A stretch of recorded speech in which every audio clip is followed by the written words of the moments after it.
तो सीधे सीधो जवाब જ હતો કે જે સમયે દ્રૌપદીના વસ્ત્ર ચીરહરણ થતા હતા એ સમય પર પાંડવોના પક્ષથી તો કોઈ બોલવા વાળું હતું જ નહીં. કૌરવોના પક્ષમાં પણ બધા અધર્મી હતા, જે જ્ઞાનીઓ હતા એ બધા ચૂપીને સાધીને બેસાતા. કોઈનું આમ કહેવાય ને કે ભાઈ એક શબ્દ પણ મોઢાથી બહાર આવવાનો એવી કોઈ શક્યતા નહોતી.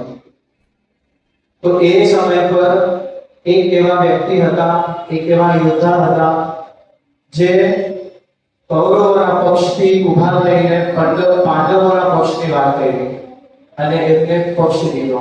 કોનો? તો કે આ દ્રૌપદી. તો એ વ્યક્તિ કોણ હતા? નામ એમને ખબર હતું અને સાચું જ છે. તે કહેવાય કે વિકર્ણ.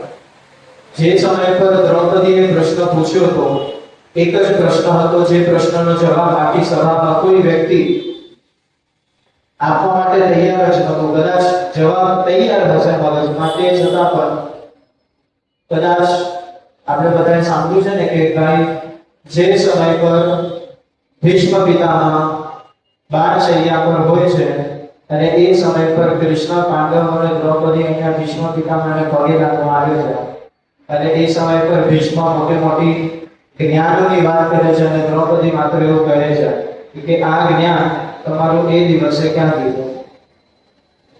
બહુ સારો એવો જવાબ આવ્યો હતો કે એ દિવસે મારી જે આ કાયા છે ને એ દુર્યોધનના અન્ન અને પાણીથી પોસાયેલી હતી. એટલા માટે મારા લોહીમાં એ અધર્મીનું જે અનાજ ખાધું હતું ને એ જ પ્રમાણે મારી બુદ્ધિ બની ગઈ હતી અને એ શરીરમાંથી આજે બધું લોહી નીકળી ગયું ને એટલે મારી બુદ્ધિ પવિત્ર થઈ અને એ જ બુદ્ધિ આજે ઇતિમતી રૂપ પિતા વિતૃષ્ણ આજે હું પરણાવવા માંગુ છું. કોને? તો કૃષ્ણને. તો ટૂંકમાં એ સમયે કોઈ જ્ઞાની પુરુષ જેટલા પણ બેઠા હતા, કોઈએ કોઈનો પક્ષ લીધો નહોતો અને આ પ્રશ્નનો જવાબ નહોતો આવ્યો. ત્યારે આ વિકર્ણ ઉભા થઈને સભામાં બધાની વચ્ચે બધાએ ગર્જના કરીને પૂછે છે કે અહીંયા કોઈ વિદ્વાન બેઠું નથી, અહીંયા કોઈ ધર્મિષ્ઠ વ્યક્તિ બેઠું નહોતું, કોઈને સત્ય શું છે કોઈને એ જ્ઞાન નથી કે અહીંયા આ એક પ્રશ્ન દ્રૌપદી પૂછે છે તો જવાબ કોઈ આપવા માટે તૈયાર નથી. તો એ દ્રૌપદીના પક્ષમાં એ સમય પર વિકર્ણ ઉભા થયા અને આ કથા કે આ પ્રસંગ એમને ખ્યાલ હતો. એમના ઘરે કોઈ મહાભારત હશે કે નહીં હશે ખબર નહીં, પણ એક કારણ એમને બતાવ્યું કે જે સમય પર આરા માતાજી સત્સંગમાં જતા, એ સત્સંગથી જ્યારે ઘરે આવે ત્યારે સાંજે અમે એમને પૂછતા કે આજે કયા પ્રસંગ વિષયની કથા તમે શ્રવણ કરીને આવ્યા, તમે અમને કહો. ત્યારે એ બાળપણમાં માતાજીના માધ્યમથી જે કથાઓ શ્રવણ કરી હતી એ આજ તારીખ સુધી યાદ છે. આ કોનો પ્રતાપ?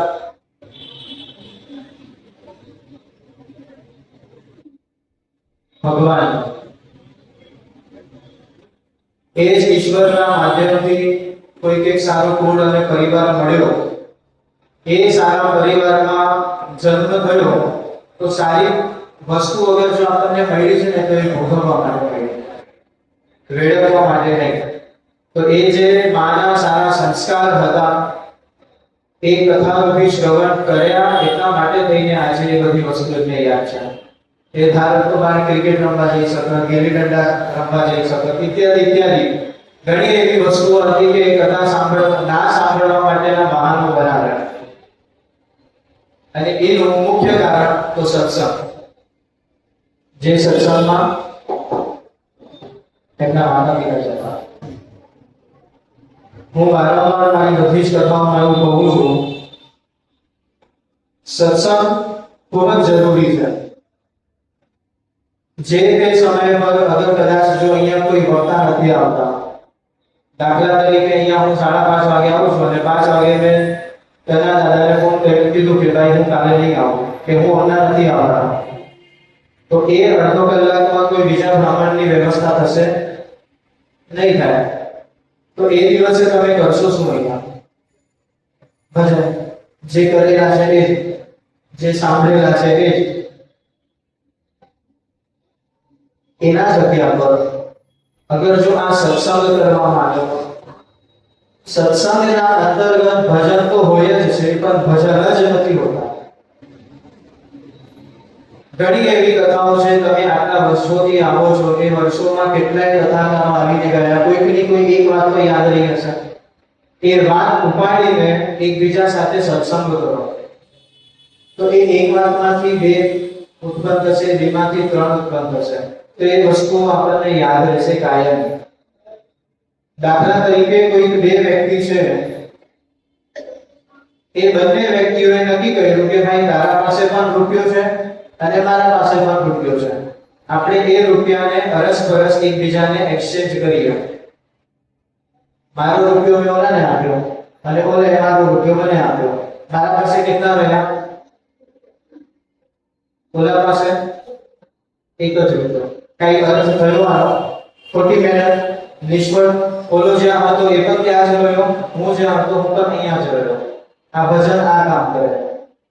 અને એમાં સામે મારા પાસે એક જ્ઞાન છે, એ સમય પર મેં નક્કી કર્યું ભાઈ મારું એક જ્ઞાન છે હું તને આપીશ, પણ સામે તું પણ તારું એક જ્ઞાન મને આપ. બંને અરસપરસ એ જ વેચણી કરી અને મારા પાસે પછી કેટલા જ્ઞાન ગયા અને ઓલા પાસે થઈ જ્ઞાનની વૃદ્ધિ. આને સત્સંગ કહેવાય. આજે આપણા શંકરાચાર્યો ફરે છે આખા ભારત વર્ષમાં, એ શું કરવા? સત્સંગ માટે. આજે જૈન તીર્થોના જે મુનિઓ ફરે છે એક જગ્યાથી બીજી જગ્યાએ જાય, હમણાં આ વર્ષા ઋતુ છે તો કેટલાય ઋષિઓ, કેટલાય મુનિઓ 4 માસ, એકનું એક 4 માસનું એક એવું એક હોય એ વસ્તુ કે એક ગામમાં 4 મહિના કાઢે અને એ ગામમાં બધા જ જેટલા પણ નગરજનો છે એ બધા એ મુનિઓ પાસે જાય અને હર રોજ સાંજે સત્સંગ થાય. આ તો આ ઉગાડા પગે શું કરવા ચાલે છે? પોતાના અનુયાયીઓ વધારવા માટે નહીં. ગલી ગલી હર ઘરના ખૂણામાં જે પણ વ્યક્તિઓ છે બધા સુધી આ શાસ્ત્રોનું જ્ઞાન પહોંચે એટલા માટે થઈને આ આપણા શંકરાચાર્યો પણ આજ કરતા, જૈનોના મુનિ પણ આજ કરે છે. એને સત્સંગ કહેવાય. અને એ જ સત્સંગનો પ્રતાપ આજથી કદાચ 50 વર્ષ પહેલા, 60 વર્ષ પહેલા સાંભળી હશે એમના માતા પાસેથી એ વાત આજે આપણને સાંભળવા મળી. વાત સાચી. આ વસ્તુનું વાંચન મેં પણ કર્યું હતું, મારા પુસ્તકમાં મેં નોટ્સમાં લખી પણ હતી, પણ સમય નહોતો તો ભૂલી ના શક્યો. હવે એ કેટલા વર્ષની તપસ્યા હતી કે આ 50 વર્ષ પહેલા, 60 વર્ષ પહેલા સાંભળેલી વાત આજે એમના તપી એ સત્સંગના માધ્યમથી આપણને મળે. આ સત્સંગમાં રહેલા સતનું પ્રમાણ છે કે એ કોઈ દિવસ નાશ પામતું નથી. ખ્યાલ આવ્યો? ખ્યાલ આવ્યો? આપણે જરા મોજમાં. તો ટૂંકમાં કહેવાનો ભાવ એટલો કે જે સમય મળ્યો છે, જે અવસ્થા છે, બાલ્ય અવસ્થા છે, તમે કમાવા જાઓ છો, વૃદ્ધા અવસ્થા છે, જે પણ અવસ્થા તમારા પાસે છે તે અવસ્થાના અંતર્ગત તમને જે પણ સમય મળે છે એ સમયનો સદુપયોગ કરી લેવો. કોના માટે? માત્ર ને માત્ર પોતા માટે નહીં, તમે જેનાથી સંકળાયેલા છો એના માટે પણ. પછી એમ નહીં કે આખો દિવસ સુધી બહુ બિચારી હેરાન થઈ જાય અને સાસુ હરિઓમ હરિઓમ હરિઓમ કરતી રહે, જય શ્રી કૃષ્ણ કરતી રહે અને ત્યાં ઓલી બિચારી પ્રાર્થના કરતી રહે કે આ વહેલી જાય તો સારું. એવી ભક્તિ ના હોવી જોઈએ. નવરા ભક્તિ ની જે નવ ભક્તિઓ બતાવી, કેટલી બધી દિવ્ય છે બધી ભક્તિઓ. તો ટૂંકમાં જે સમય મળ્યો છે, સમય પોતા માટે, પોતાના જન માટે અને તમે જે પોતે જીવો છો એ જીવ માટે. જો અગર નથી કાઢી શકતા તો ચોક્કસપણે ઈશ્વર સમય તમારા માટે નહીં કાઢે. હું હર મારી એ કથામાં કહું છું કે જે વસ્તુ આપણાથી શક્ય નથી થતી તે છતાં પણ વારંવાર અગર જો કરો છો અને એ ધ્યેય કરેલું તમે જે માનસિકતાથી તમારી બુદ્ધિથી જે નિશ્ચય કર્યું છે, દાખલા તરીકે મારે આ વર્ષે 1 કરોડ કમાવા જ છે, હવે એ 1 કરોડ કમાવા માટે જે ગધેડાની જેમ આપણે મહેનત કરશું તે છતાં વસ્તુ પ્રાપ્ત નથી થતી ને તો આ વસ્તુ છોડી દો, કરી મૂકી. સમય તમને આ વસ્તુ પાછી આપશે જો ભાગ્યમાં હશે તો. જે વસ્તુમાં તમે સમય આજે આપશો આવતા સમયમાં સમય એ તમને વસ્તુ પાછી આપશે. બહુ સારું એક ઉદાહરણ તરીકે અગર જો આપણે સમજીએ તો એ કહેવાય કે ભાઈ એક રાજા, એ રાજાના નગરમાં એક એવો નિયમ હતો કે આ આખા રાજ્યના 12મી ભાગમાં એક ખાઈ છે. હવે એ નગર અને ખાઈની વચ્ચે એક નદી આવે છે. હવે એ નિયમ એવો હતો કે એ નગરમાં દર વર્ષે કોઈ એક વ્યક્તિ 5 વર્ષ માટે, દર વખતે એક વ્યક્તિ 5 વર્ષ માટેનો રાજા બનશે. 5 વર્ષની અવધિ જે ક્ષણ પર પતી ગઈ એ જ ક્ષણ પર જેટલા પણ નગરના બધા વાસીઓ છે એ રાજાને લેશે, મસ્ત પ્રેમથી નાભીમાં બેસાડશે, થોડી વાર જશે અને ખાઈમાં ધક્કો મારી દેશે.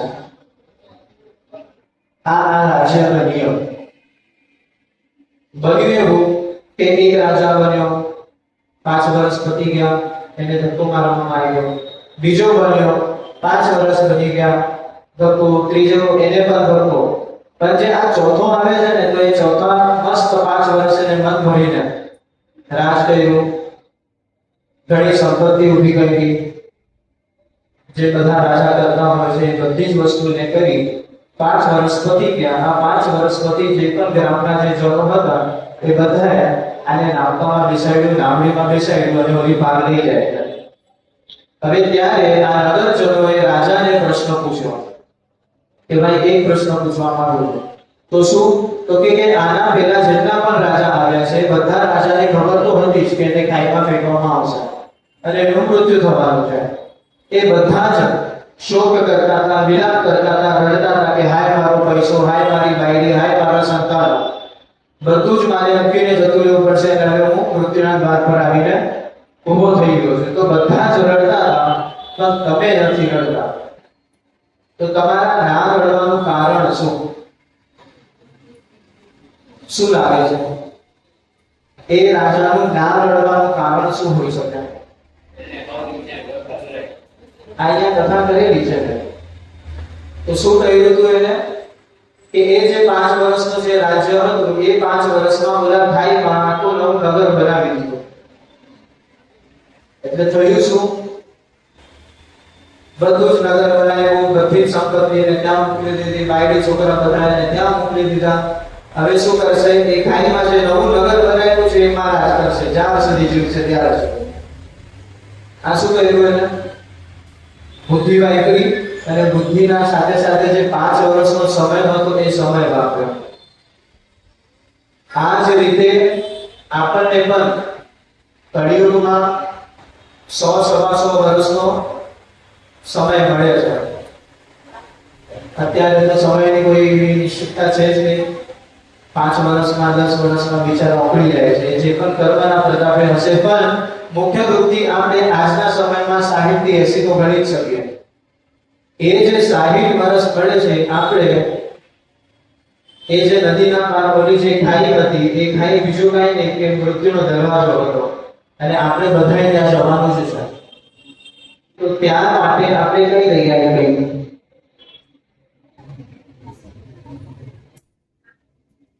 કાંઈ નહીં. આપણે આપણા સગા સંબંધીઓના ઘરે જઈએ અને ત્યાં નાના બાળકો હોય એ આપણને પૂછે કે કાકા, માસી, માસા મારા માટે શું લાવ્યા? એ માસી, માસા, કાકા, કાકી, પરી, બુઆ જે પણ હોય મસ્ત મજામાં એક જવાબ આપે. શું લાવ્યો તારા માટે? ડીંગો.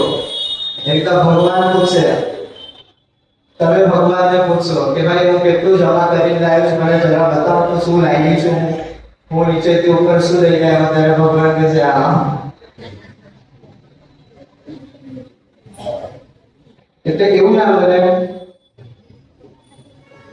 કે ઉપર ભગવાન આપણને આવી કામ ડીંગો બતાવે કે ભાઈ તારા અકાઉન્ટમાં કાંઈ જ નથી.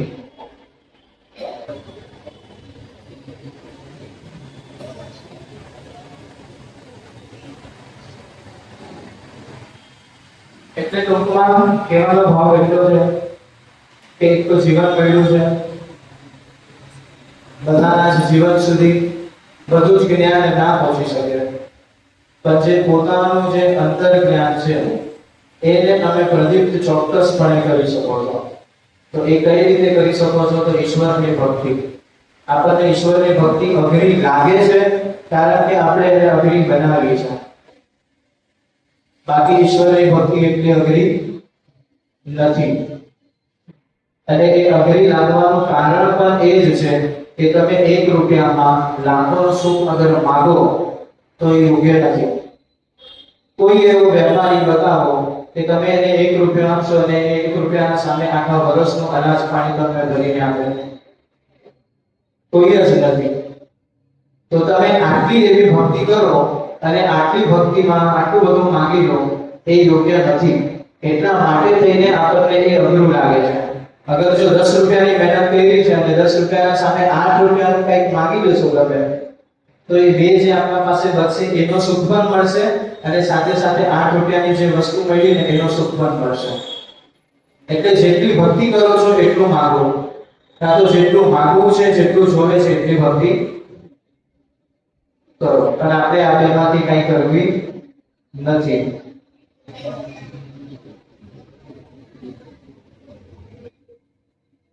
આપણે બધા એમ કહેતા હોઈએ કે ભાઈ ભગવાન બધા માટે સમાન છે. આપણે કાલે સત્યની વસ્તુ સાંભળી હતી, તો શું હતું એમાં? સર્વદા સર્વત્ર અને સમાન અવસ્થામાં છે. તો શું તમને આપણને બધાને લાગે છે કે ભગવાન મારા માટે સમાન છે? અગર જો એવું લાગે તો સૌથી પહેલો પ્રશ્ન એવો જ ઊભો થાય કે બાજુવાળાના ઘરે આટલી સંપત્તિ છે, મારા પાસે નથી. જે ફળ ઈશ્વર એને આપે છે એ ફળ મને નથી આપતો. એટલે આપણને એવું લાગે કે ભગવાન ભેદભાવ કરે છે એના ભક્તોમાં. લાગે જાવ ના પાડીને કોઈ ઇનામ નથી મળી જવાનું અને હા પાડીને કોઈ દંડ નથી મળી જવાનો. એટલે સાચો સ્વીકાર કરજો.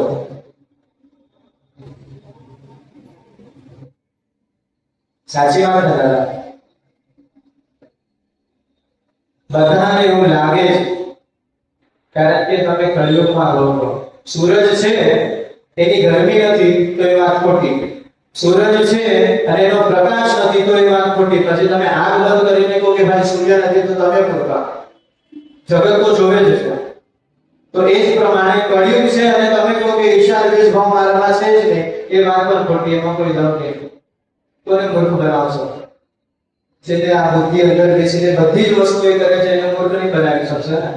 કદાચ મારા આંખે પાટો બાંધી શકશો, બાજુવાળાના આંખે પાટી બાંધી શકશો, પણ જેને જોવા માટે આગની જરૂર જ નથી પડતી એને ક્યાંથી તમે પાટો બાંધીને મૂર્ખ બનાવશો?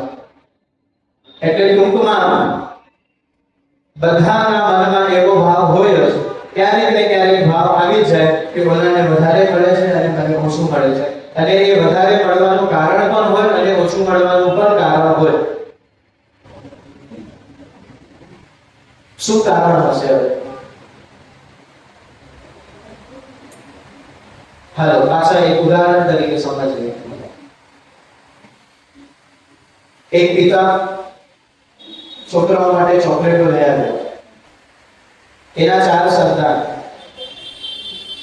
ચલો આપણે એ સમજીએ કે 4 કેડબરી લઈ આવ્યો એ ચારે માટે. ઘરે આવીને બધાને એને એક કેડબરી આપી દીધી. 4 ખુશ થઈ ગયા અને બધાએ પોતાની કેડબરી મસ્ત પ્રેમથી ખાધી. બધા માટે એના પિતાએ ન્યાય કર્યો. હવે બીજી જગ્યાએ એક પિતા એના 4 બાળકો એ પિતાએ 4 બાળકો માટે એ જ 4 કેડબરી લઈને ગયો, ચારેયને આપી દીધી. 3 બાળક એના ખાય છે અને જે એક બાળક છે એના પિતાના ખોળામાં આવીને બોલીને કહે છે કે આ લોકો પોતાનો ખાઓ. શું થયું? આ જે મને મળ્યું છે એનો પહેલો હક આપનારનો છે. તરત જ એ બાળક આવીને એના પિતાને આપે છે એ વસ્તુ. હવે થશે શું? એ જ પિતા જે ચારે માટે કેડબરી લાવ્યો છે એ 3 પરથી થોડા ક્ષણ માટે ધ્યાન હટી જશે અને થોડોક વધારે પ્રેમ આ ચોથા બાળકને કરશે. મસ્ત બે પપ્પીઓ આપશે, માથે હાથ ફરાવશે, વાલ કરશે. કેમ? કારણ કે એને આપવા વાળી વસ્તુની એ બાળકને કદર થઈ અને જે વસ્તુ મળી એ કોના સાથે એને વસ્તુનો આનંદ લીધો? એકાંતમાં આનંદ નથી લીધો, સાથે આનંદ લીધો. અને જે સમય પર આપણે એકાંતમાં આનંદ લઈએ ને ત્યારે આપણને કંઈક ઓછું લાગે. તો શું? તો એ ઈશ્વરનો વાલ, એની દયા, એની કૃપા એ આપણને મહેસૂસ થતી જ નથી. કેમ? કારણ કે આપણે એના ખોળામાં બેસવાનો પ્રયત્ન કોઈ દિવસ કરતા નથી.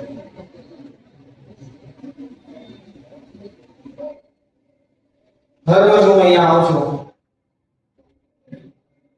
મેં ઘણા વ્યક્તિઓને પણ કીધું છે, મારા ઘરે માતા પિતા સાથે, મારા ભાઈ સાથે અને બીજા બંધુઓ સાથે પણ આ વાતની ચર્ચા મેં કરી છે. અને ચર્ચા માત્ર એવી છે કે સાંઈ બાબા મંદિરમાં એક એવા વ્યક્તિ છે જેના વગર મને અધૂરું લાગે, અને એ છે ધનના દાદા. કોઈ કારણ નથી. એવું નથી કે હું દરવાજા પરથી આવું છું અને મને 25-50 આપે છે કે ભાઈ આજે મારા વખાણ કરે. એવું નથી. પણ તે છતાંય એ જે સ્નેહ છે એમના પ્રત્યે બહુ છે મને.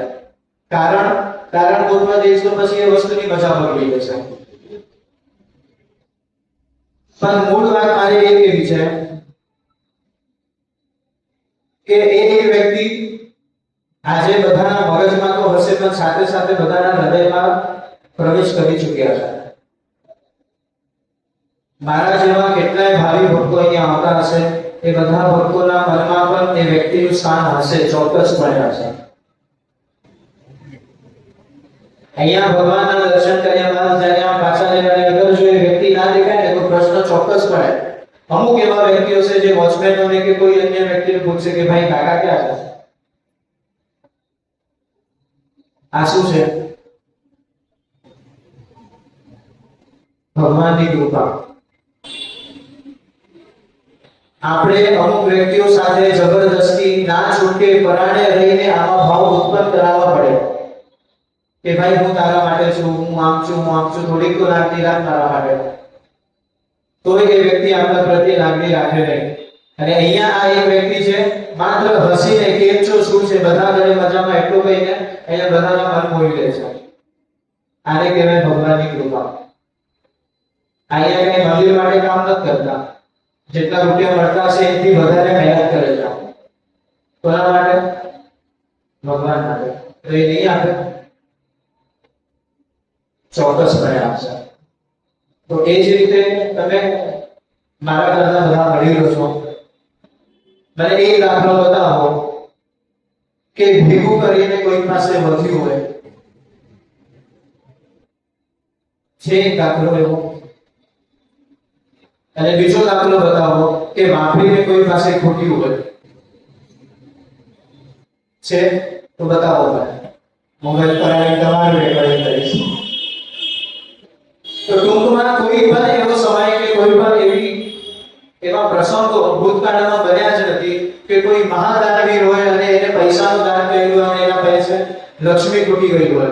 કોઈ એવો વ્યક્તિ નથી જેને શારીરિક રૂપથી સમાજની સેવા કરી હોય અને અંત સમયમાં શરીરના દુઃખથી એ વ્યક્તિ મરી ગયો હોય. કોઈ વ્યક્તિઓનો કોઈ એવો ઉદાહરણ જ નથી. પણ હા, અતિશય લોભ રાખનાર વ્યક્તિઓની જોઈ છે કે સંપત્તિઓ લૂંટાઈ જાય છે. અતિશય શરીરનું બળ રાખનાર વ્યક્તિ, એ બળ ઉપર અભિમાન રાખનાર વ્યક્તિ જોઈએ છે આપણે કે અંત સમયમાં એનું શરીર કેવું જીર્ણ થઈ જાય છે, આપણને જોવા સુદ્ધા નથી મળતું. ઘણા એવા ઉદાહરણો મેં જોયા છે, તો 100% તમે તો જોયા હશે.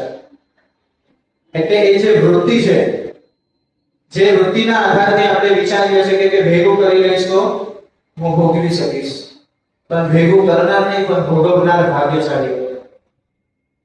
આ બધા વડીલોના શબ્દ છે જે મેં સાંભળ્યા છે.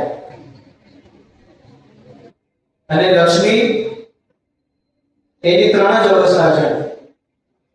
તો શું? પહેલી વસ્તુ તો એ સ્થિર રહેશે જ નહીં. તમે એનો ભોગ કરી લો અને અગર જો ભોગ નથી કરતા તો એ ભાગી જશે. અને ભોગ પણ સારી રીતે કરવો જોઈએ.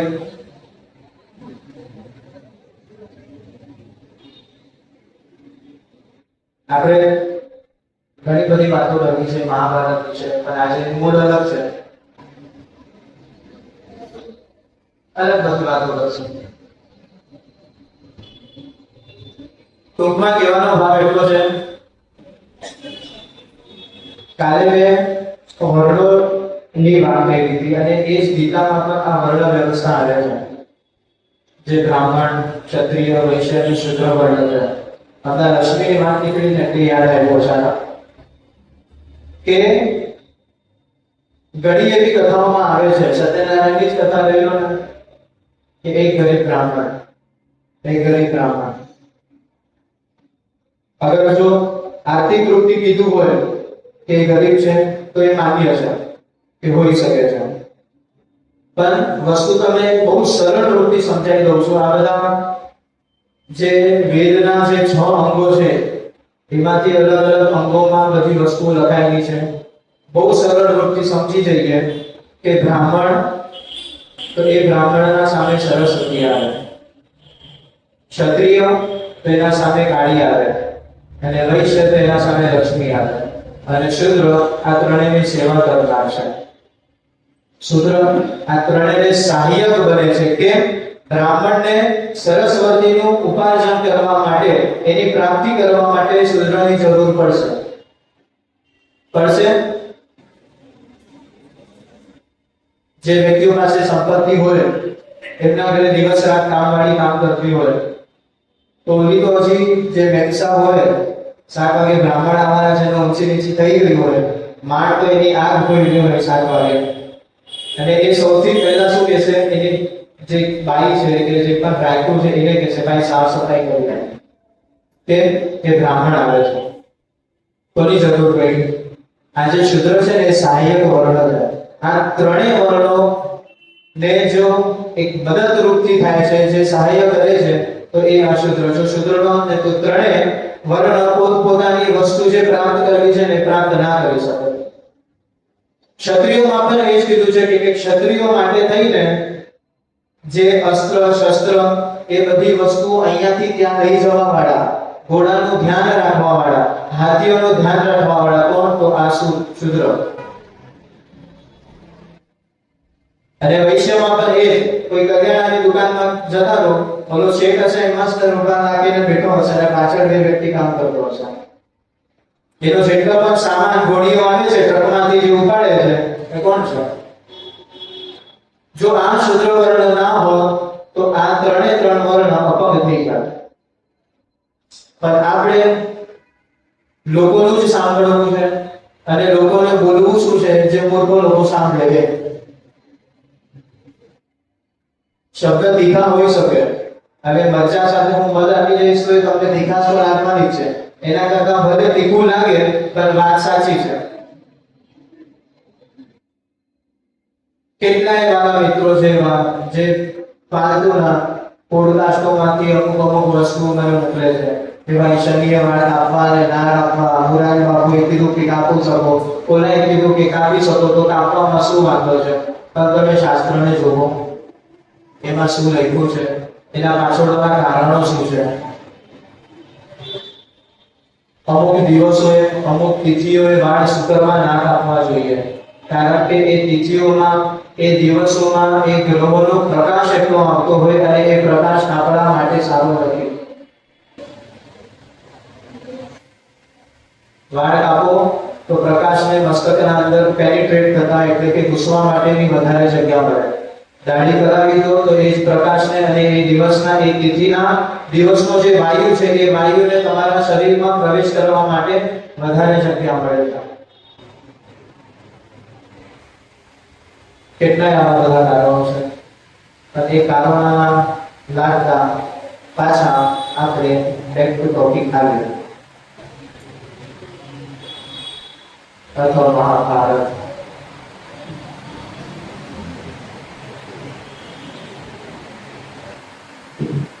મારાથી અશક્ય છે એ વસ્તુ કે હું મહાભારતને ન્યાય આપી શકીશ.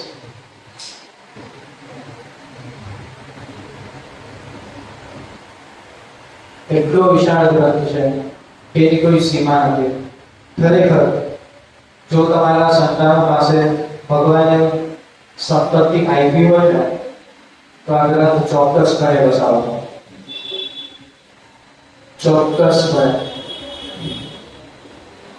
આપણા ભારતીય સંસ્કૃતિમાં 4 મુખ્ય ગ્રંથ છે. 4 આપણા આયુષ્યભરના, જે આપણે કહીએ કે બાલ્ય અવસ્થા છે, યુવાન અવસ્થા છે, પ્રૌઢ અવસ્થા છે અને પછી છેલ્લે વૃદ્ધાવસ્થા છે. આ 4 અવસ્થાઓને સુધારવા માટે આપણા ભારતીય સંસ્કૃતિમાં એક ગ્રંથો આપેલા છે. બાળપણનો એક ગ્રંથ, યુવાનીનો એક ગ્રંથ, પ્રૌઢ અવસ્થાનો એક ગ્રંથ અને છેલ્લે વૃદ્ધાવસ્થાનો એક ગ્રંથ. ખ્યાલ છે કયા કયા ગ્રંથો છે?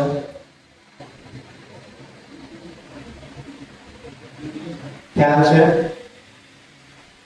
તો એ કીધું કે સૌથી પહેલા મુખ્યમાં બાલ્ય અવસ્થા આવે.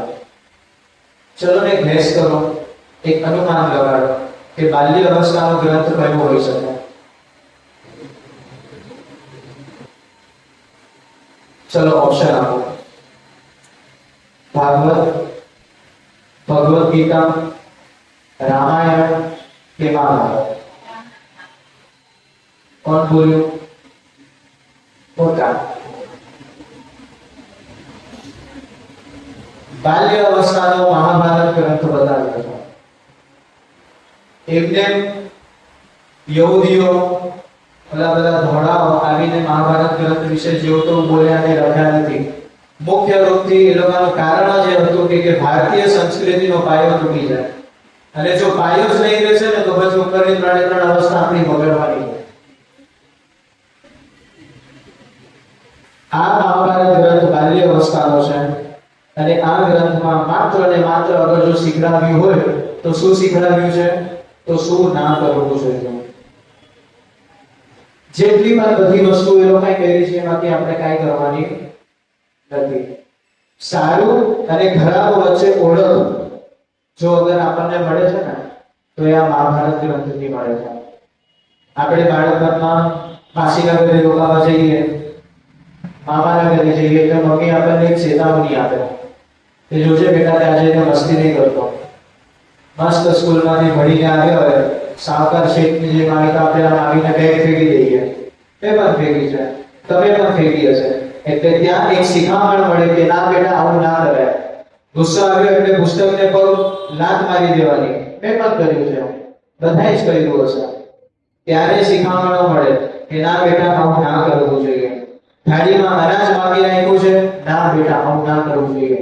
કે નાનપણમાં જ સૌથી પ્રથમ અગર જો માતા પિતાના દ્વારા અને સાથે સાથે આ ભારતીય સંસ્કૃતિના દ્વારા અગર જો આપણને જ્ઞાન મળે છે તો એ જ જ્ઞાન છે કે શું ના કરવું જોઈએ. કેમ? કારણ કે શું કરવું જોઈએ અગર જો એ શીખવાડવામાં આવશે તો કઈ રીતે કરવું છે શીખવાડવું પડશે. અને એની બુદ્ધિ બાળપણમાં એટલી પરિપક્વ ના હોય કે એ વસ્તુને બધી વસ્તુને ગ્રહણ કરી શકે. એટલે નથી કરવું કે ભાઈ નથી કરવું, પછી એમાં કોઈ લગન છગન ના હોય, એમાં કોઈ તર્કો ના હોય. તો એટલે બાલ્ય અવસ્થાનો અગર જો ગ્રંથ હોય તો આ મહાભારત. પછી આવે યુવાની અવસ્થા. એનો કયો ગ્રંથ હશે? રામાયણ. મહાભારતે શું શીખવાડ્યું?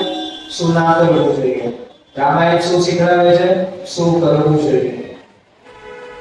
કોના સાથે કેવા વ્યવહાર, આપણો પોતાનું સ્વ આચરણ કેવું હોવું જોઈએ, સંસ્કારો કેવા હોવા જોઈએ, અને એ બધું છોડો તો સાહેબ દુશ્મન કેવો હોવો જોઈએ. તો ટૂંકમાં શું કરવું એ મહાભારત શીખડાવે છે, અને શું ના કરવું એ મહાભારત શીખડાવે છે, શું કરવું એ રામાયણ શીખડાવે છે. અને પછી આવે છે ત્રીજી અવસ્થા, એને આપણે કહીએ પ્રૌઢ અવસ્થા, અને એ પ્રૌઢ અવસ્થાનો ગ્રંથ તો શ્રીમદ ભાગવત મહાપુરાણ. અને એ શું શીખવે છે, કઈ રીતે કરવું જોઈએ. ખ્યાલ આવ્યો? હવે આ ત્રણ અવસ્થા જ્યારે પતે એટલે તમારા, અગર જો આ ત્રણ અવસ્થા બહુ સારી રીતે ગઈ હોય, તમે બહુ સાવધાનપૂર્વક આ ત્રણ અવસ્થા કાઢી હોય ને, તો તમારા મૃત્યુનો દ્વાર નહીં પણ મોક્ષનો દ્વાર ખુલશે. અને એ મોક્ષ આપનાર ગ્રંથ એટલે કે ભગવદ ગીતા.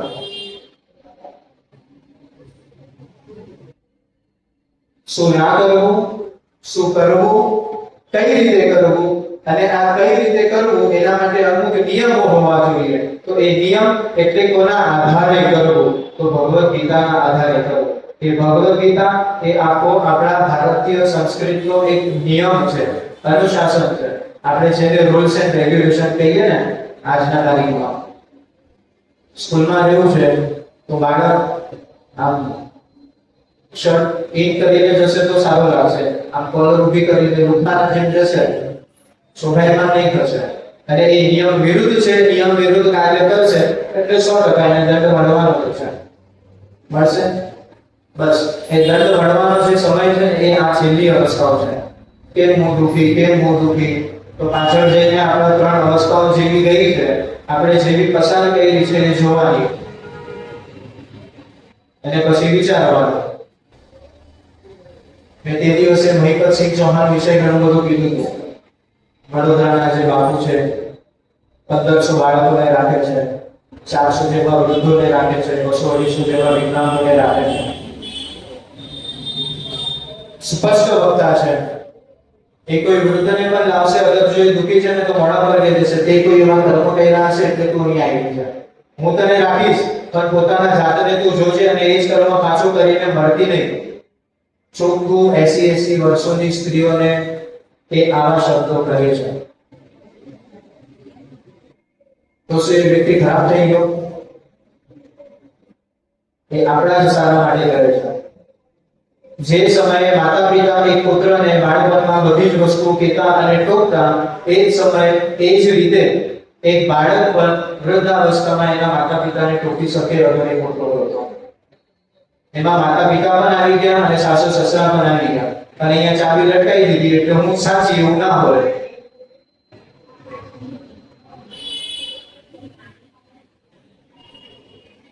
બહુ સીધા સ્પષ્ટ શબ્દોમાં કહું છું આ વસ્તુ. જો ખોટું લાગે તો કાલે લાવજો મારા માટે, 2 કિટકેટ લઈ આવજો, અને સારું લાગે તો 4 લાવજો. ટૂંકમાં આપણા દુઃખનું કારણ આપણે જોઈએ છે. એ જ પ્રમાણે હવે આપણે થોડુંક બહુ વાતો કહી રહ્યા છે, થોડા મહાભારતમાં પ્રવેશ કરીએ. કાલે ક્યાં છોડી હતી આપણે મહાભારત?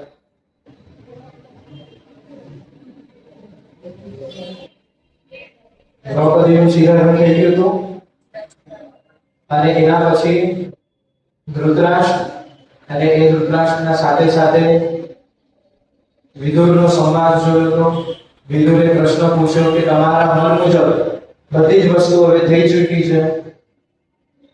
દુર્યોધનનો જે મોહ હતો એ મોહ પણ નાશ થઈ ગયો. એના ચાલતા હવે એ નિર્ણય પણ લેવાઈ ગયો કે ભાઈ જે આ પાંડવો છે અને પાંડવોના સાથે જે દ્રૌપદી છે એ 12 વર્ષ અને 1 વર્ષનો અજ્ઞાતવાસ એટલે કુલ 13 વર્ષ વનમાં જીવિકા જીવશે. એ સમય પર ધૃતરાષ્ટ્ર અહીંયા એવું બોલ્યા હતા કે ભાઈ 13 વર્ષ સુધી મને શાંતિ મળવાની નથી. અહીંયા સુધી આપણે પહોંચ્યા. અને એ 13 વર્ષ સુધી શાંતિ ના મળવાના કારણો અહીંયા દુર્યોધન ધૃતરાષ્ટ્ર સામે વ્યક્ત કરે છે. પહેલા તો એક અમુક વસ્તુ કરે છે અને પછી ધૃતરાષ્ટ્ર અહીંયા વિદુર સામે વ્યક્ત કરે છે તમને ખબર નથી કે અર્જુન કેટલો બળશાળી છે. જે પ્રમાણે આપણને એક મોબાઈલ ચાર્જ કરવા માટે કલાક લાગે છે તો એક કલાકમાં 100% થઈ જાય હે ને. તો એ પ્રમાણે અહીંયા વિચારો કે ધૃતરાષ્ટ્રની આ જ બુદ્ધિ હતી કે આ જે 5 પાંડવો 13 વર્ષ માટે ગયા છે ને એ 13 વર્ષ માટે એટલી શક્તિઓ ક્ષીણ નહીં થાય તો શું થશે એ શક્તિઓમાં વધારો કરીને આવશે એટલે ટૂંકમાં ચાર્જિંગ કરીને આવશે. હવે 13 વર્ષનો ચાર્જિંગ થશે કેટલું એ અનુમાન અહીંયા આ ધૃતરાષ્ટ્રને રાખો. ઘણા બધા એવા કારણો બતાવે છે 36 કારણો બતાવે છે અને એ બધા જ કારણોમાંથી એક મુખ્ય કારણ અહીંયા ધૃતરાષ્ટ્ર બતાવે છે અને એ જ સમજવા જેવું છે. તો શું કે જે સમય પર દ્રૌપદી ના ચીરહરણ થતા હતા એ મને જોતી હતી એ મારા પુત્રને જોતી હતી એ બધા પર મારી નજર હતી. એ જે સમય પર મને પગે લાગવા આવી એ સમય પર એના આંખમાં જે પ્રતિશોધ હતો ને એ મેં જોયો હતો અને એ પ્રતિશોધ જોયા પછી હવે મારું મન હૃદય કપકપાય છે. તો કે એ જે પ્રતિશોધ હતો એ ભારત તો એ જ સમય પર એના શબ્દોથી આપણો આખા કુરુવંશનો નાશ કરી શકત. એ જે સમય પર મારા સામે આવીને ઊભી રહી એ સમય પર તરત એના આંખની તેજથી એ મને ભસ્મ કરી શકત એટલી શક્તિશાળી આ દ્રૌપદી છે. પણ સૌથી મુખ્ય મારો એ પ્રશ્ન છે કે આટલો ક્રોધ આટલી શક્તિ આટલો પ્રતિશોધ હોવા છતાં પણ એ સ્ત્રી ચૂપ કેમ બેઠી? અગર જો એ સ્ત્રી ચૂપ બેઠી છે તો અકારણવશ તો એ વસ્તુ હશે જ નહીં. એનું કોઈક તો કારણ હશે અને જે તે સમય પર એક કારણ સામે આવશે એ સમય પર મને એ ખાતરી છે કે કોઈ અહીંયા બચશે નહીં.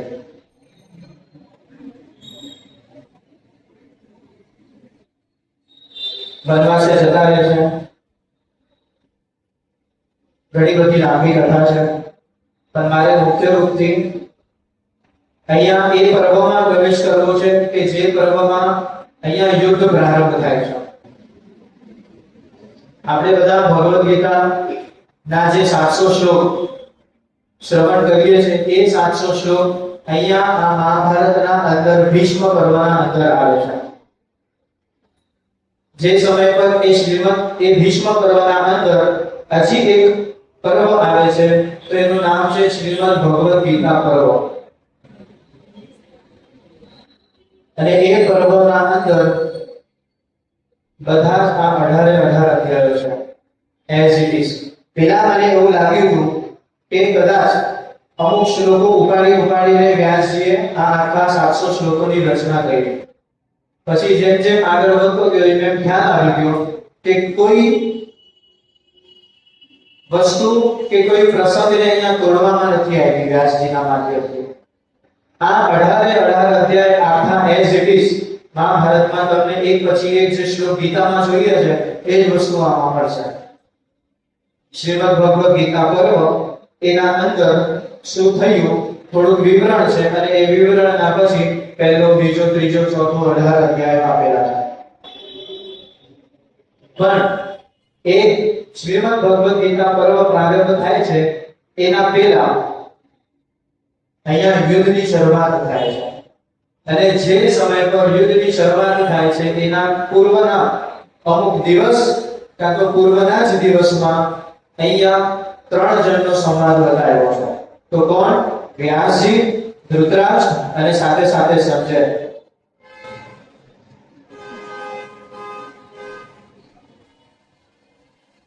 હવે એ સંવાદમાં વધારે વાત ના કહેતા સીધું આપણે મુદ્દા પર જ આવીએ કે વ્યાસજીએ સંજયના મસ્તક પર હાથ મૂકે છે અને એને દિવ્ય દૃષ્ટિ પ્રદાન કરે છે.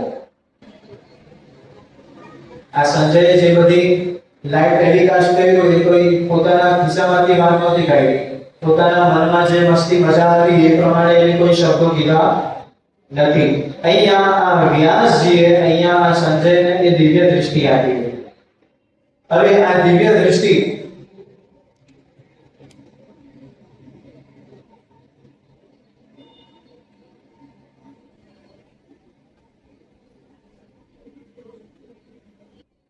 જો ધારત તો મારા મન મુજબ બધી વસ્તુ બોલી શકે, પણ જે વ્યાસના શબ્દો છે એ મારે આપવા છે. અહીંયા જે સમય પર વ્યાસજીએ સંજયને દિવ્ય દૃષ્ટિ આપી એ સમય પર અહીંયા આ વ્યાસજી સંજયને કહે છે કે હું તને દિવ્ય દૃષ્ટિ આપું છું.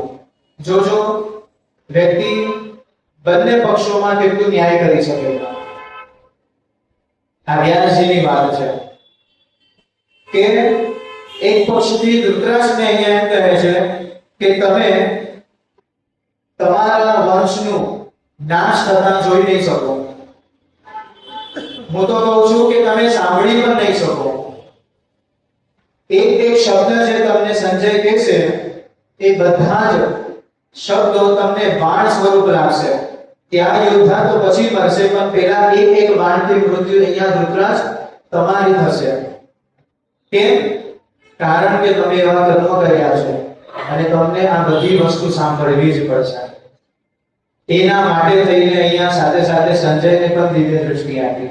એટલે એક તરફ કોઈ પર કૃપા કરી છે અને એ કૃપામાં બંનેની કૃપા પણ આપણે ગણી શકીએ કે જો અગર સંજયને ના મળ્યું હોત તો ધૃતરાષ્ટ્રને કોઈ વસ્તુની ખબર પડી ન હોત, અને અગર જો ધૃતરાષ્ટ્રને ખબર ના પડી હોત તો સૌથી સરળ શબ્દોમાં સમજી જવું કે એને આંખ બંધ હોવા છતાં પણ એનું પાપ દેખાયું ના હોય.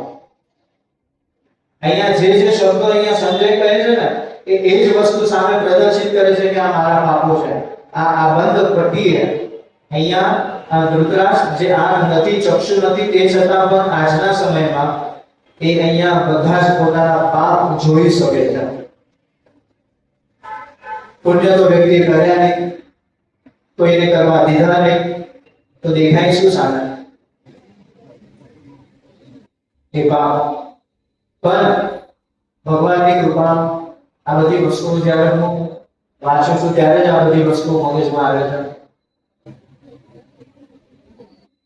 કે એક મૂળ વ્યક્તિ, અજ્ઞાની વ્યક્તિ, અભિમાની વ્યક્તિ, જે દૃઢ અભિમાની હોય ને, એ દાખલા તરીકે રાવણ એ મરવાનું પસંદ કરશે પણ ઝૂકવાનું પસંદ નહીં કરે. આવા અભિમાની વ્યક્તિ કોઈ દિવસ પોતાનું પાપ કબૂલ કરશે નહીં. એ મરવાનું પસંદ કરશે પણ એને પૂર્વમાં ભૂતકાળમાં જેટલી પણ પોતાની જે પાપ કૃત્યાઓ એને કરી છે એ કોઈ દિવસ એ પોતાના મુખથી કે પોતાના બુદ્ધિથી એ માન્ય કરશે નહીં. અને એ માન્ય ના કરો તો તમને કે મને કોઈ ફરક પડે ના પડે, પણ કુદરત એના આગળ ઝુકાવી જ દેશે ભલભલાને. કોઈકના સામે રામ મોકલે છે, કોઈકના સામે કૃષ્ણ મોકલે છે અને કોઈકના સામે વ્યાસ હોય છે. તો આ વ્યાસની જ બુદ્ધિથી આજે અહીંયા એના પાપ દેખાય છે આ ધૃતરાષ્ટ્ર. અને સાથે સાથે વ્યાસજીએ સંજયને એક દિવ્ય દૃષ્ટિ આપી અને એ દિવ્ય દૃષ્ટિ આપતા એમ કહે છે કે વ્યાસ સંજય, તમે પ્રગટ કે અપ્રગટ વસ્તુઓ, પ્રત્યક્ષ કે અપ્રત્યક્ષ વસ્તુઓ બધી જોઈ શકશો. જે વસ્તુ છે એ પણ તમે જોઈ શકશો અને સાથે સાથે જે વસ્તુ નથી એ પણ તમે જોઈ શકશો. અને પછી દિવસ હશે કે રાત હશે, તમે બધી જ વસ્તુ એ જ દ્રષ્ટિથી જોઈ શકશો. હવે જ્યારે આ વસ્તુ લખી વાંચી ત્યારે મને તરત જ ભગવાનની યાદ આવી. તો શું? એક વાક્ય છે કે પાપ છાનું કરો કે ચોકમાં, અંતે પુકારે આ લોક કે પરલોકમાં. તમે અંધારામાં પણ અગર જો પાપ કરશો તો પણ એ કોઈક ને કોઈ લોકમાં પુકારીને પાછો સમય તમારા સામે આવીને ઉભો રહી જશે. એટલે અહીંયા એ જ માનવું કે સાક્ષાત સ્વયં ભગવાને એને આ વરદાન આપ્યું છે તો શું કે તું દિવસમાં પણ જોઈ શકીશ, અહીંયા રાતમાં પણ જોઈ શકીશ. અહીંયા પ્રકાશથી લેવા દેવા નથી. કોણ છુપીને શું કરે છે એ પણ તું જોઈ શકીશ, અને કોણ પ્રત્યક્ષ સામેથી શું કરે છે એ પણ તું જોઈ શકીશ. સાથે સાથે હજી એક વરદાન આપે છે, અને એ વરદાન એવો છે કે કયા વ્યક્તિના મનમાં શું ચાલે છે એ તને ખબર પડી જશે. આ લાઈવ ટેલિકાસ્ટ થી એક પગલું આગળ છે. અહીંયા સાઉથ આફ્રિકા, ન્યુઝીલેન્ડ, XYZ જગ્યાએ અગર જો મેચ ચાલતી હોય તો આપણે જોઈ શકીએ, અવાજ પણ સાંભળી શકીએ, પણ એક પાછળ વિકેટ કીપર પર અગર જો ધોની ઊભો છે, એ ધોનીના મનમાં શું ચાલે છે આપણને ખબર પડશે? નહીં ખબર પડે. એ અહીંયા સંજયને ખબર પડે છે કે કયો વ્યક્તિ કયા મનસાથી, કઈ બુદ્ધિથી યુદ્ધ કરે છે. એ કઈ રીતે યુદ્ધ કરે છે એ તો પછીની વસ્તુ છે. એના બુદ્ધિમાં કયા વિચારો છે જેથી એ આવી રીતે યુદ્ધ કરે છે એ પણ સંજયને ખબર પડશે. એના મગજમાં આવા વિચારો કેમ આવ્યા એનું કારણ મનમાં છુપાયેલું હોય. તો મનમાં એ વ્યક્તિ શું વિચારે છે, એના મનમાં કઈ ગતિવિધિઓ ચાલે છે જેના કારણથી આ વિચાર આવ્યા અને જેના કારણથી આ એને કાર્યાત્મક રૂપમાં ક્રિયા કરી કે યુદ્ધ કર્યું. આ મન સુધી જે વ્યક્તિ પહોંચી શકે એ આ સંજય હતા. આવી દિવ્ય ચક્ષુ આવી, અને એના સાથે સાથે શું કીધું? આ યુદ્ધમાં બધા જ મરી જશે પણ સંજય તું નહીં મરીશ. અને આટલું કન્ટિન્યુ લાઈવ ટેલિકાસ્ટ આપનું વ્યક્તિ થાકે તો ખરો ને, પણ અહીંયા વ્યાસજીએ આ વરદાન પણ આપ્યું. તો શું વરદાન આપ્યું છે કે તું કોઈ દિવસ થાકીશ નહીં, તું કોઈ દિવસ શક્તિહીન થઈશ નહીં. યુદ્ધ ગમે તેટલા દિવસ સુધી ચાલે, અગર જો ધૃતરાષ્ટ્ર તને નિત્ય વૃત્તિ 24 કલાક કહે છે કે મને લાઈવ પ્રસારણ આપતો જા, તો એ 24 કલાકમાં કદાચ ધૃતરાષ્ટ્ર થાકી જશે, પણ તારામાં એ શક્તિ હશે કે તું કોઈ દિવસ થાકીશ નહીં, તું કોઈ દિવસ શક્તિહીન થઈશ નહીં. હવે આ જ સમય પર હજી એક વિચાર આવ્યો કે વ્યક્તિ શક્તિહીન ક્યારે ના થાય? કેલ્શિયમની ગોળી ખાઈને, ગ્લુકોઝ બાટલા ચડાવીને વ્યક્તિ શક્તિહીન ક્યારે ના થાય? આમ સતત શક્તિનો ઉર્જા આપણા શરીરમાં કાયમી રહે, એના માટે થઈને બે જ કારણો મને એવા લાગે છે. સૌથી પહેલું કારણ તો કર્મની છે કે જે સમય પર તમે સતત તમારા કર્મમાં આમ ઊંડા ઉતરેલા છો ને એ સમય પર તમે થાકશો નહીં. જે સમયમાં કાર્યમાંથી બહાર આવી જશો ત્યારે તમે થાકશો નહીં. અને સૌથી મોટું ઉદાહરણ હું જેટલો સમય કલાક 2-3 કલાક ગ્રંથ સાથે હોઉં ભણતો ત્યારે થાક ના લાગે. કોઈ એકાદો ફોન આવી ગયો, બહાર વયો ગયો એટલે પછી આમ એવું લાગે કે શરીરની ઉર્જા ઓછી થઈ ગઈ. એક તો આ પ્રમાણ, અને બીજી વસ્તુ સંજયના માથે વ્યાસજીએ હાથ મૂક્યો હતો એટલે જેના માથે ભગવાનનો હાથ હોય એ શક્તિહીન થાય. અને વ્યાસ અહીંયા સ્વયં ઈશ્વરના અવતાર બતાવ્યા છે. આ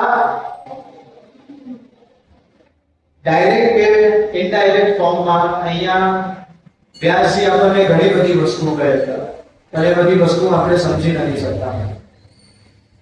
તો ટૂંકમાં આવા કંઈક વરદાનો આપ્યા અહીંયા વ્યાસજીએ સંજયને, અને એ વરદાનો આપ્યા બાદ નિયતિનું કરવું તો રોકી શકે નહીં. અને હવે અહીંયા બંને પક્ષ પોતાની તૈયારી શરૂ કરે છે. કૌરવ માંથી મુખ્ય દુર્યોધન અને અહીંયા પાંડવોમાંથી મુખ્ય યુધિષ્ઠિર પોતપોતાની રણનીતિઓ બનાવે છે, પોતપોતાના યોદ્ધા કરે છે.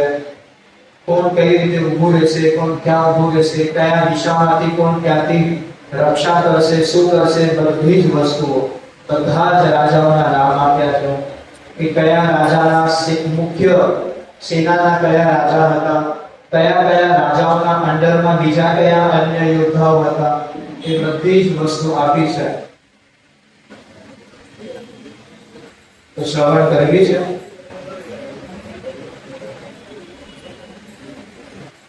જો હું ભરીને પાણી લાવ્યો. હવે તમે કેટલી બાલટી લઈ આવ્યા છે તમને ખબર. તૈયારી પૂર્ણ છે. હાલો ને આપી દીધા. ટૂંકમાં બધી વસ્તુ ટૂંકમાં જ આપણે અહીંયા સમજશું, કારણ કે વિસ્તારપૂર્વકની આપણી કોઈ એવી ક્ષમતા છે નહીં.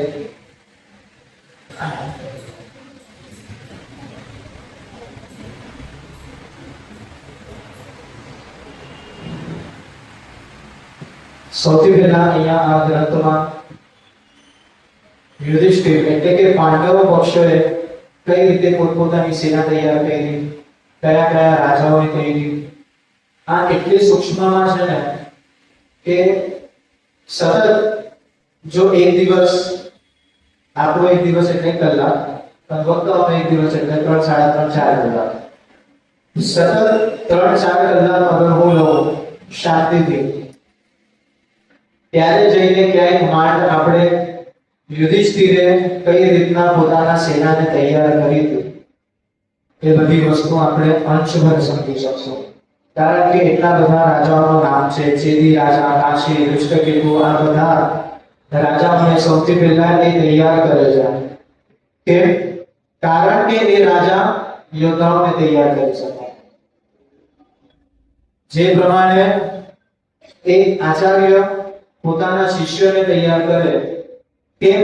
કારણ કે એ શિષ્ય હજી આગળ બીજા શિષ્યોને તૈયાર કરી શકે.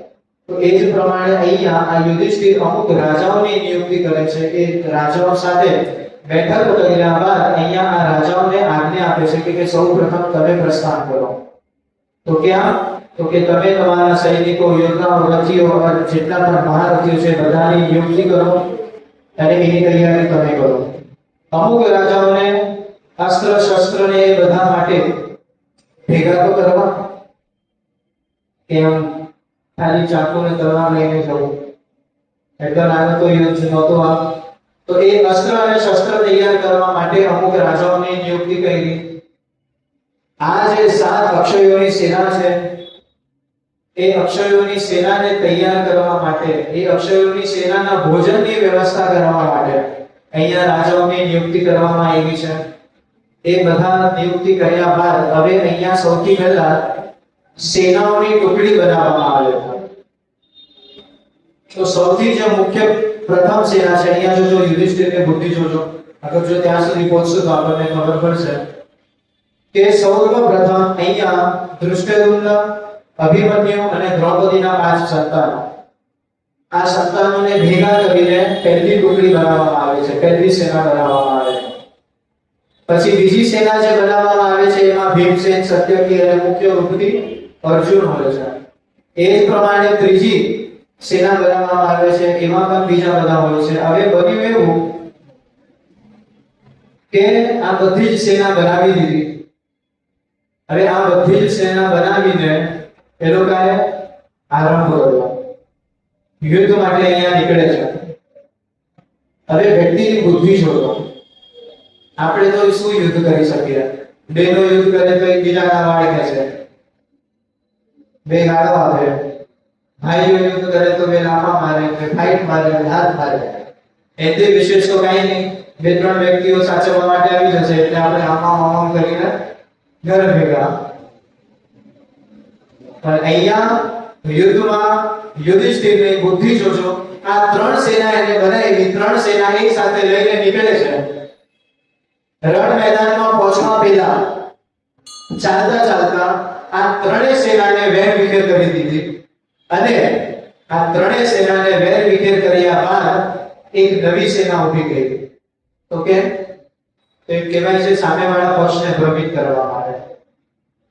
કારણ કે કદાચ શક્ય છે કે સામેવાળા પક્ષનો કોઈ જાસૂસ જોઈ ગયો હોય, સાંભળી ગયો હોય, તો કંઈક થઈ ગયું હોય તો આપણી વ્યૂહરચનાના પ્રમાણથી એ લોકો સામે તૈયાર થઈ ગયા અને હવે એ લોકો તૈયાર ના થાય એટલે ચાલતા ચાલતા આખી નવી સેના બનાવી દીધી. આ સામર્થ્ય આપણા ક્ષત્રિયોમાં હતું, આપણા ભારતની એવી બુદ્ધિ હતી. અને એમાં પણ પછી ઘણી બધી વસ્તુ બતાવી છે કે એમાં પાછી નવી અલગ કેટલી સેના તૈયાર કરી. તો મુખ્ય વૃત્તિ છે સેના હતી એમાં દ્રૌપદીના પુત્ર અભિમન્યુ, સહદેવ, નકુલ અને અન્ય અસંખ્ય વીરો, સાથે સાથે 10,000 ઘોડા, 2,000 હાથી, 10,000 પેદલ સૈનિકો અને 500 રથીઓ હતા. અને આ એક સેનાનો અધ્યક્ષ ભીમના હાથમાં આવ્યો. આવી બીજી સેના બનાવી જેમાં વિરાટ હતો, યુદ્ધમાન હતા, જયદ્રથ હતા અને આ બધાને મધ્ય ભાગમાં રાખવામાં આવ્યા. એનો અધ્યક્ષ અર્જુન હતા. એમાં 20,000 ઘોડા, 5,000 હાથી, અનેક રથીઓ અને હજારોની સંખ્યામાં સૈનિકો. અને પછી ત્રીજી ટુકડીમાં આ યુધિષ્ઠિર હતા. એમના આગળ બે ટુકડી ગઈ અને ત્રીજી ટુકડીમાં યુધિષ્ઠિર હતા જેમાં 10,000 ઘોડા, 1,000 હાથી અને હજારો સૈનિકો હતા. અને એના સાથે એના પાછળ યુધિષ્ઠિરનું સંરક્ષણ કરવા માટે સત્યકીને અહીંયા એની આખી સેના ઊભી કરવામાં આવી. એ સેનામાં 1,00,000 રથીઓ હતા. કેટલા રથી હતા? 1,00,000. અને રથીનું બળ આપ સૌ જાણો જ છો. કેટલું છે? એક રથી એક સમયમાં કેટલા યોદ્ધા સાથે યુદ્ધ કરી શકે?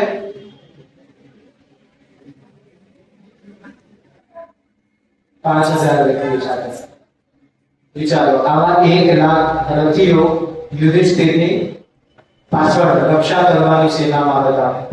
અને જે રથ પર યુધિષ્ઠિર બેઠા હતા એ રથના ડાબા પૈડાની રક્ષા માટે એક સૈન્ય, જમણા પૈડાની રક્ષા માટે એક સૈન્ય, જે રથ હતો એ રથના આગળ જે ઘોડાઓ હતા એ ઘોડાઓ માટેની રક્ષા માટે એક સૈન્ય. આવી રીતે આ આખું પાંડવોની સેનાનું નિર્માણ થયું હતું. અને એ જ પ્રમાણે સામે આવિકા કૌરવોએ પણ પોતાની એક રણનીતિ બનાવી હશે. હવે આપણને બધાને એવું લાગે કે આ યુદ્ધ એક બહુ વિશાળ મેદાનમાં રમાયું હશે. જે ચિત્રપટ આપણે જોઈએ છે મોબાઈલોમાં કે ક્યાંક ફોટોમાં જોયું હોય. આપણી એ કલ્પના રહી છે કે બહુ મોટું વિશાળ એક મેદાન હશે. એ મેદાનના આ પક્ષમાં અને આ પક્ષમાં બે સૈન્ય ઊભા છે. પણ અહીંયા મહાભારતમાં એવું નથી બતાવ્યું. રણ મેદાન તો છે 100%. એ મેદાનમાં સામે સામે સૈન્ય પણ છે, એ પણ વાત સાચી. પણ સેનાઓ વિભાજન કઈ રીતે થઈ છે? તો અહીંયા અમુક સેનાઓ વનમાં ગઈ છે અને વનમાંથી રક્ષણ કરે છે અને વનમાંથી યુદ્ધ કરે છે. અમુક સેનાઓ ડુંગરા પર ચડી છે, ડુંગરા પરથી એક આક્રમણ કરશે અને આપણું રક્ષણ કરશે અને યુદ્ધ કરશે. અમુક સેનાઓ નદીના કિનારે પર છે, એ નદીના કિનારા પરથી આપણું રક્ષણ કરશે અને સામેવાળા સૈન્ય સાથે યુદ્ધ કરશે. આ રીતે આ બંને સૈન્ય વિચાર્યું. અને પાછી વ્યાસ અહીંયા મેં પહેલા દિવસે કીધું હતું ને કે વાત અહીંયા સીધી નહીં ચાલે.